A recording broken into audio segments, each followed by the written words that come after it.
Pertama, pada saat diberi opsi, saya melihat dari sisi harga, kenyamanan yang juga tidak kalah pentingnya bagi kami yang setiap hari harus berada di kendaraan, ya. Jadi kendaraan harus aman dan tentu saja nyaman, ya. Apalagi mobilitas kita tinggi dan di Toraja Utara, ya, apalagi kalau ke Makassar untuk rapat-rapat atau ada acara, kita salah satu yang terjauh itu 7-8 jam.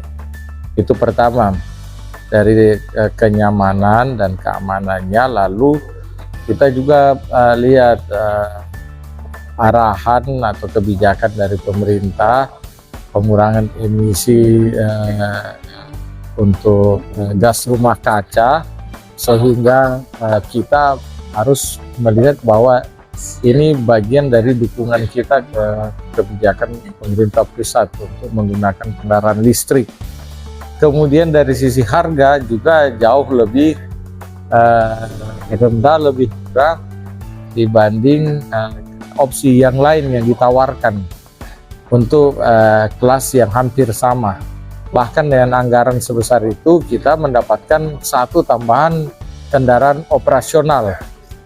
Jadi ada juga kekeliruan bahwa ketua tim penggerak PKK mendapatkan mobil dinas. Tidak, itu dipinjamkan, itu kendaraan operasional yang dipinjamkan, dan itu tentu dimungkinkan di mana di seluruh Indonesia ketua tim penggerak PKK bisa menggunakan kendaraan operasional.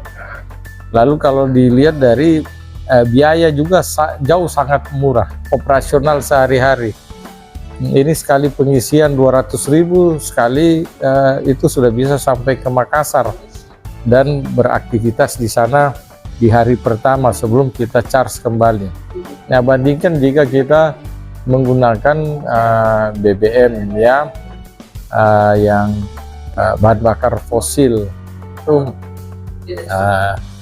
harganya bisa, kalau kita lihat sekali perjalanan itu pengisian 700.000, ya, kembali juga segitu. Jadi ya kita menghemat sekitar 70% dari biaya BBM dengan menggunakan mobil listrik ini pun dalam pemakaian sehari-hari. Contoh, kemarin ini sudah dua hari ini kita pakai, padahal pengisiannya hanya membutuhkan sekitar 100.000 rupiah. Nah, itu penghematan biaya yang sangat besar. Belum lagi kalau kita berbicara tentang kemudahan dan keringanan pajak yang diberikan oleh pemerintah untuk kendaraan listrik, ya, baik itu pajak kendaraan bermotor maupun biaya balik nama kendaraan bermotor. Nah, ini semua tentu kita kalau kita perhitungkan secara biaya sangat bermanfaat untuk daerah kita. Belum lagi kalau terkait lingkungan, ya, kebisingannya tidak ada, lalu kemudian polusinya juga tidak ada, sehingga ini kita mengurangi polusi suara dan polusi udara. Untuk perawatannya sendiri tuh masing-masing, seperti apa perbandingan dengan perawatan tadi sebelumnya? Ya, selama saya memakai ini kurang lebih 3 bulan, ya.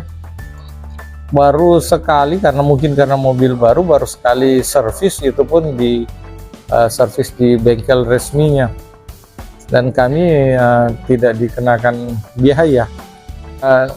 Tentu karena ini pengalaman kita dan baru 3 bulan, kita akan evaluasi kira-kira setahun. Kalau memang ini benar-benar sangat menguntungkan dari segi cost efisiensi, ya saya tentu menghimbau, bahkan meminta untuk penggunaan, kalau pengadaannya menggunakan APBD, ya. Jadi kalau saya melihat ini betul-betul signifikan Kenapa tidak? Apalagi sudah banyak kendaraan kita yang mestinya sudah harus diganti ya, karena sudah memakan biaya dan sudah tidak fit lagi untuk kondisi medan di Toraja Utara. Tapi kita juga harus realistis, terutama terkait stasiun pengisian kendaraan listrik umum ya, SPKLU sudah harus ada di Toraja Utara, dan PLN sudah menjanjikan, kita sudah menawarkan opsi lokasi untuk itu.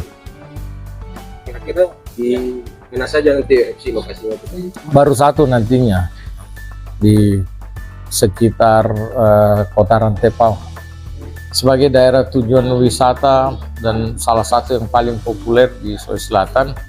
Tentu kita sangat berharap bahwa SPKLU segera dibangun, segera dibuat di Toraja Utara, karena para wisatawan bisa, ya terutama yang memiliki kendaraan listrik, bisa memakai kendaraan tersebut ke Toraja.